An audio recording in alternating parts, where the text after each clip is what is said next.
ছোলার ডাল, আলু রয়েছে সিদ্ধ করা, আদা জিরে বাটা, টমেটো কুড়িয়ে নিয়েছি, এর সঙ্গে কিছু মশলা মেশাবো।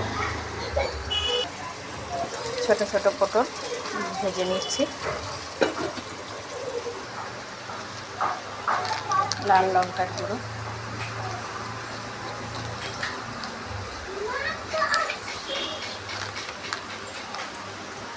ধনে গুঁড়ো,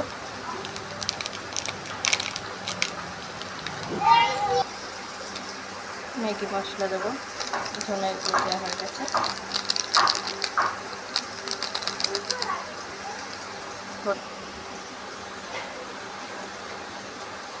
এটাকে একটা পেস্ট বানিয়ে নেব। পটলটাকে ভেজে তুলে দিয়েছি, চিরা আছে, সব জায়গায় চিড়ে দিয়েছি, ডাল সিদ্ধ জল, মশলাটা